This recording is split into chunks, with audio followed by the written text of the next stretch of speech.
Is this Europe or Latin America? This is a city shaped by the French School of Architecture, but also home to bold brutalism, modern icons, and sharp contemporary works. In this video, you will see French neoclassical palaces, Republican and colonial architecture, and raw concrete monuments, but also some notable coffee shops and bars, all from the city often called the Paris of South America.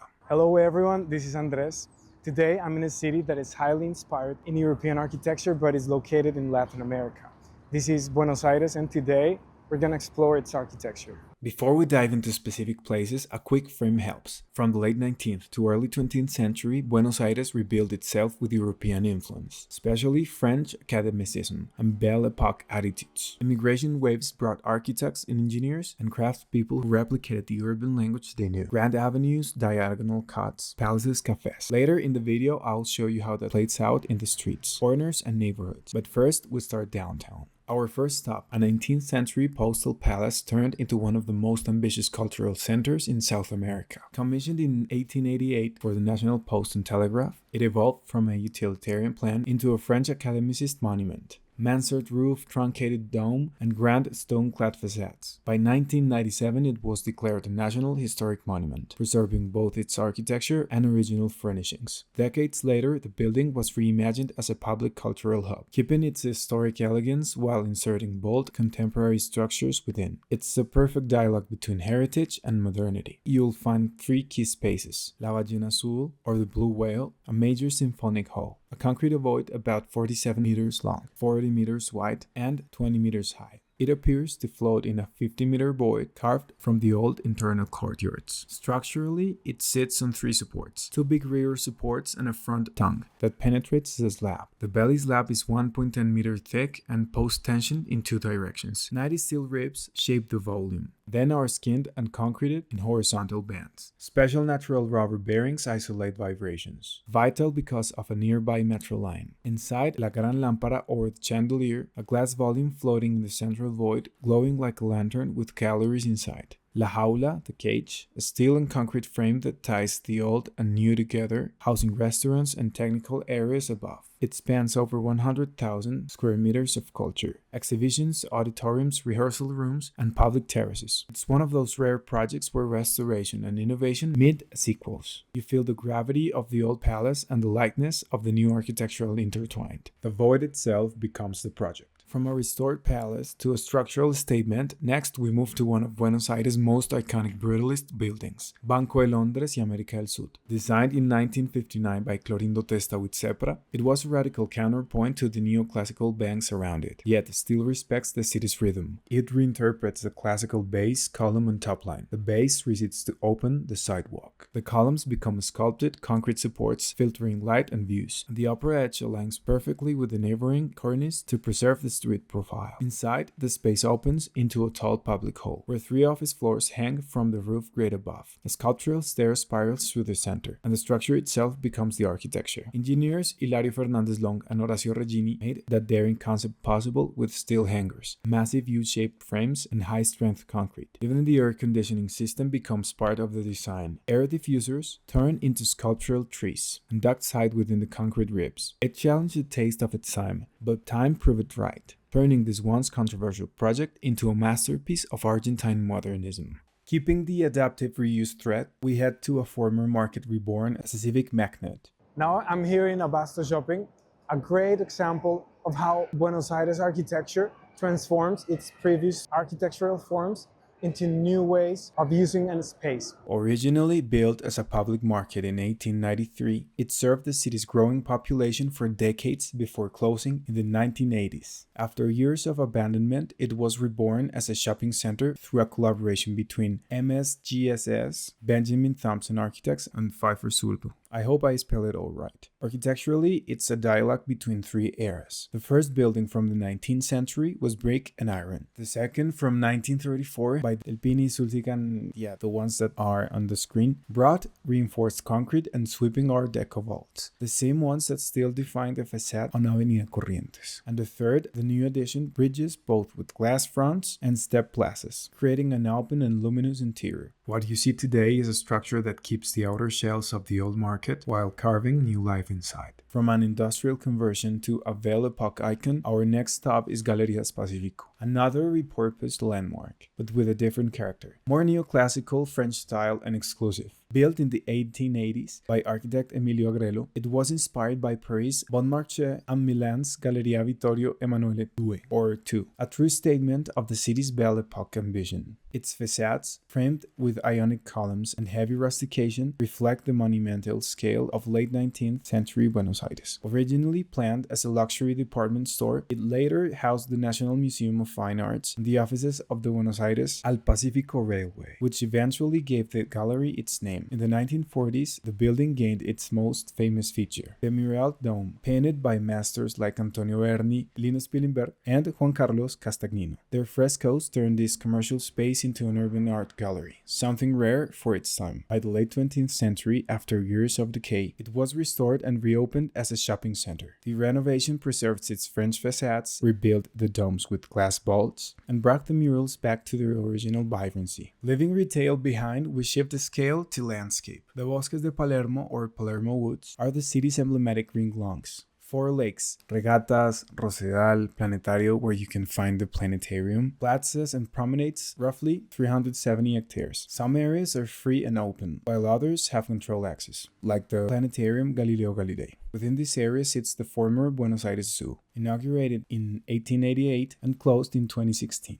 now an eco park. There are 42 historic buildings declared National Historic Monuments, each styled to reflect the origin countries of the animals. There are 9 bridges, 3 lakes, 27 artworks. Some animals remain. From parks to the river's edge, now we head to one of the most exclusive areas of Buenos Aires. But it started as a failure. Facing a shallow Rio de la Plata, the city desperately needed a modern port. The chosen scheme built out into the river was 4 docks, 2 basins, 4 swing bridges, brick warehouses, and crane infrastructure. Very British 19th century in character. It opened modern and outgrew itself in less than a decade as ships increased in size. The system collapsed and sat abandoned for decades. Empty sheds, silos, ghost streets. Then Buenos Aires reinvented it. The original docks were recycled as restaurants and offices in the 1990s. Glass towers, luxury housing, hotels, and the Puente de la Mujer, a bridge evoking a tango position, designed by architect and engineer Santiago Calatrava. This is Puerto Madero. Staying with the theme of reinvention, we move from industry to domestic grandeur. Housed in the Palacio Rasuris, Alvier, in 1911 by architect René Sergent, a French neoclassical residence later acquired by the state in 1936 to open as a museum. You read the lifestyle of an early 20th century elite family. Principal floor for receptions, family suites above, service floor, and a basement now for temporary exhibitions. Technological luxuries for the time, 2 elevators, central heating, centralized vacuum. Inside, you move through European, 18th and 19th century decorative styles and a formal French garden that extends the reception rooms outdoors. And speaking of modern masters, I was invited to the Fundación Clorindo Testa. It's the architect's former office, now with a museum of his artworks, models, drawings, and his desk. They also helped me with access and materials for Banco de Londres and Biblioteca Nacional, and even helped me enter Banco de Londres, which is not open to the public. The building itself has beautiful details and an old elevator that made my day. Huge thanks to the Fundación. Zooming back out to the everyday city, walking through Buenos Aires, you start noticing small urban details that define the city's character. First, the corners, called ochanas in Argentina or chaflanes in Spain. Almost every intersection is cut at a 45-degree angle. It's not just aesthetic. The idea was to improve car visibility, ease circulation, and reduce the chance of surprise thefts or pedestrian collisions. Over time, it became a defining feature of the Buenos Aires urban grid. From those corners, let's move to the Casas Chorizo or sausage houses. They appeared between 1880 and 1930, when the city began to densify. Built on low, narrow lots, about 8.66 meters wide, they followed a clear sequence. 4x4-meter rooms arranged in line, opening to a gallery and central patio. The service rooms at the back. The brick load-bearing walls, tall ceilings, and narrow vestibules, called zaguanes, gave them both intimacy and adaptability. Many have been remodeled, but their essence remains. In one renovation I visited, a double-height entrance floods the interior with light, and a sunken living room framed by brick arches adds warmth and modernity. Simple moves that makes this historic type feel alive again. As you keep walking through the city, you'll notice the streets themselves tell a story. Beneath the asphalt, you can still see the original pebbled paving, especially in San Telmo, one of the oldest neighborhoods. They give textures, rhythm, and that distinctive sound underfoot. Even the urban furniture reflects a sense of design culture. Benches, railings, lamps, all carefully proportioned and well crafted. With those details in mind, the bigger picture becomes clearer. So, why does Buenos Aires look so European? Short answer: policy plus migration plus planning ideas plus money. The state actively encouraged European immigration. Waves arrived through crises and wars. Skilled professionals brought their playbook and applied it on scale. Mansards, rough iron balconies, grand staircases, interior courtyards, and diagonal avenues. Crucially, during Argentina's golden age, roughly 1880 to 1930. Export wealth funded a deliberate remake of the city, replacing colonial fabric with French academicism, Art Nouveau, Art Deco, and Neo-Gothic, often lifted directly from Persian models. Urban plans echoed Haussmann. Think Avenida de Mayo and Diagonales Norte-Sur, while whole districts like Recoleta and Avenida Alvier filled with petite hotels that read as Paris in Spanish. Even street rules like the Ochava embedded European logic into the everyday grid. The result, a city that looks European in image but remains unmistakably Argentine in spirit. And to move through all of this, one thing I love is first-class public transport. The city has 6 subway lines, or subte, and 7 train lines connecting the suburbs. The subte includes the oldest metro line in Latin America, inaugurated in 1913. Add the bus network and you can cross the city easily without a car. Jumping back to the present, beyond the neoclassical presence, there's plenty of contemporary work, not only in Puerto Madero. I came across a Sahadid architect's project that people joke looks like a thong. I actually like it, but once you see the thong, it's hard to unsee. Tell me in the comments, love it or not. From the skyline back indoors, we arrive at the Palacio de la Legislatura de la Ciudad de Buenos Aires, one of the city's finest examples of French academic architecture and civic grandeur. And what immediately caught my attention were the sculpted figures integrated into the columns, adding both rhythm and a sense of monumentality. Then, moving upward, the main stair, Escalera d'Honor, inspired by the Palais Royal in Paris, it's carved entirely in Botticino marble, grand yet graceful, with soft natural light falling through the upper levels that makes every surface glow. Finally, the cupola, or dome, designed as a radiant sun. This palace, like many others in Buenos Aires, draws clear inspiration from Europe. For example, this hall I'm showing you is inspired by the Hall of Mirrors in the Palace of Versailles. You can feel that same intent to impress through light, reflection, and symmetry. From government building to cultural spaces again, next is El Ateneo Gran Splendid, a former theater built in 1919 and later transformed into a bookstore. It first opened as a grand performance hall, later became a cinema, and in 2000 was adapted into the bookstore we see today. Oh, I really love what they did with all the details of the previous building. They kept intact all the small things, even this, look at these, the railings. Sitting now occupies the old theater boxes, and a cafe sits on the former stage. The crimson curtains, the lighting, and all the plaster details remain intact, even with bookshelves where the audience once sat. It still feels like a theater, just one filled with stories instead of performances. It's no surprise it's considered one of the most beautiful bookstores in the world. Keeping the modern thread, we move to a different kind of monument. This brutalist library was inspired by a prehistoric animal. In 1961, a national competition selected Clorindo Testa, Francisco Bullrich, and Alicia Casniga. Their key move: lift the library on 4 colossal legs to leave a public plaza below. During excavation, glyptodon fossils were found. Testa sketched an armadillo-like concrete animal on 4 legs. The hovering body became the project's silhouette. The program in space has 7 levels above ground, 3 subterranean floors for archives and periodicals. Upper volumes house the main reading room, auditoriums, exhibition spaces, and administration. Broad glazed walls and dramatic external stairs create a feeling of floating volumes as you stand in the plaza. Engineers Mario Roberto Alvarez, Fernando Long, and Regini solved the cantilever. The reading rooms rest on 4 giant concrete legs. The central plaza is almost completely free. Support spacing is nearly 40 meters, a huge public void for its time. The project began opened in 1962. Construction started in 1972. Inauguration came only in the 1990s. Delays, budget issues, and politics. Like Banco de Londres, it's a brutalist masterpiece. Radical, unforgettable. After all these buildings and plazas, let's refuel inside the city's historic cafes. Buenos Aires treasures its bares y cafés notables. Over 80 historic cafes and bars considered culturally important. They are scattered across the city, many kept alive in decor and atmosphere, frequented by artists, politicians, and writers. Here are a few I visited.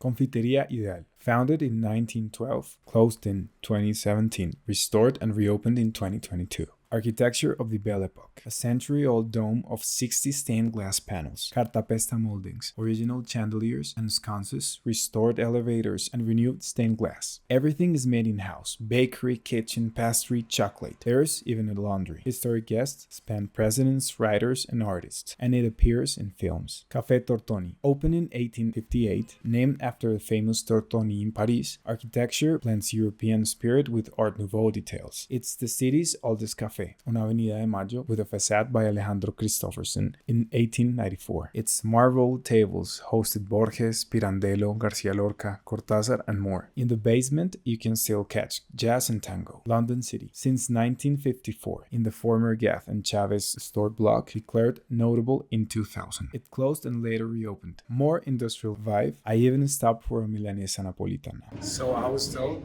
that this house used to belong to a poet. So he lived and died here.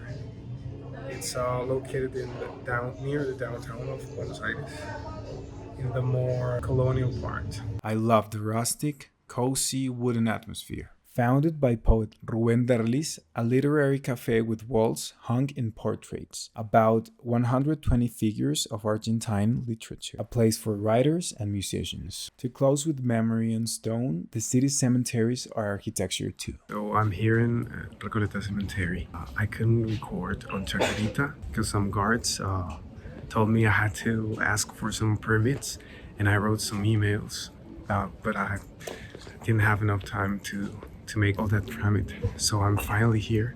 I'm gonna record on low profile.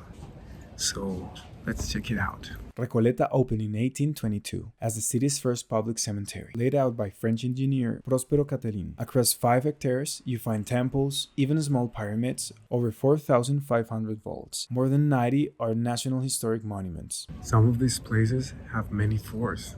Check this one. See it? Amazing. The thing with this cemetery is that it was built for the wealthy people of Buenos Aires. Marble, sculpture, and ornate chapels turn it into an open-air museum. I couldn't film Chacarita, especially the pavilion by Itala Fulvia, a strong brutalist work I saw but couldn't record. And because the city is endless, I didn't have time for Caminito in La Boca, the stadiums, or the Malva. I passed by but didn't enter. One of the major museums in Latin America. If you're here longer, add them to your list. Thanks a lot for watching. I hope you like this video. Please comment and like if you want more videos like this. And don't forget to subscribe so we can keep growing.